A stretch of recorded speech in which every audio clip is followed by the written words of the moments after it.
Chapter 2. Mick Hardin awoke from a dream in which he lay in his childhood bed and couldn't move. His eyelids felt weighted, and he wondered if he was already dead and someone had placed pennies over his eyes. The coins were supposed to hold eyelids shut and serve as payment to the ferryman who transported the dead across the River Styx. Mick lay awake, remembering the IED attack that had sent him to an Army hospital for 3 weeks. He'd been released and ordered to rehabilitate his leg, a grueling and painful ordeal. From bed, he'd moved to a wheelchair, then shifted to crutches for 3 months. He'd graduated to a cane that embarrassed him in public.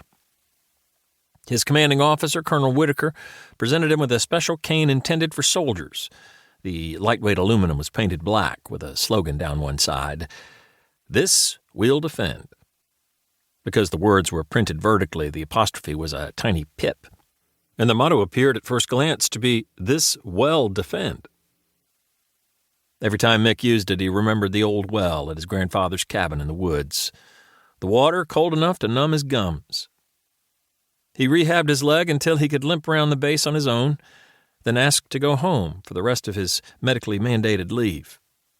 His wife would look after him and could drive him to the nearest VA hospital, 80 miles away in Lexington. The colonel agreed and ordered Mick to keep his cell phone on and return all calls. Mick nodded and flew home. Now he opened his eyes. He was in his mother's house, not the cabin where he'd spent his formative years. He felt fatigued, his limbs heavy, a product of the pain medication. He'd gone from fentanyl on the battlefield to morphine in the hospital to Percocet upon discharge. He was still taking it, although the pain no longer required that level of management. He'd lied to Colonel Whitaker. There was no wife to provide Mick's care. They'd separated a year ago. The divorce papers were in Mick's luggage, unsigned, along with his cell phone, switched off.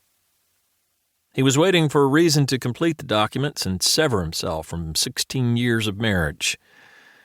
Despite the circumstances, it didn't feel right. Neither did sleeping at his mother's house in a spare room. Mick's sister, Linda, had inherited the house when their mother died. Linda was at work. She was county sheriff running for election, and he didn't see her much. The bedside clock said 10:30, and Mick knew she'd be home for lunch soon. He had enough time to walk his daily 2 miles for the reward of Percocet. He left the ranch house at the dead end of Lyons Avenue and set a strong pace. In several neighboring yards were clumps of forsythia that glowed yellow, cheerful in the spring sun, their fronds already tinged green along the edges. Jonquils were blooming. On the hill overlooking the street, he could see the haze of redbud and a few pink dogwoods. The hills were gorgeous in all seasons, especially spring, when the land offered such promise and hope. Its beauty plowed him under. Mick's life had come undone to a great degree, and here he was licking his wounds under his dead mother's roof, tended to by his tough sister. The absurdity of the situation cheered him momentarily. A neighbor woman waved from her flower bed. 2 dogs trotted around another house, the entire back half of their bodies wiggling a greeting. He gave them a walking scratch, reluctant to break his stride. His leg hurt, but it felt good to put his limbs to work. He was mostly healed.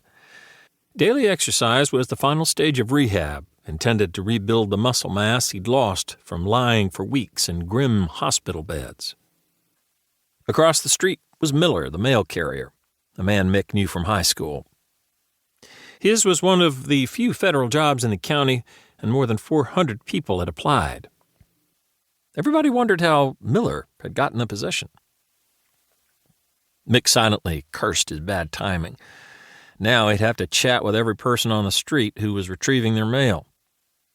Sure enough, old man Boyle lingered by his box, watching Mick approach.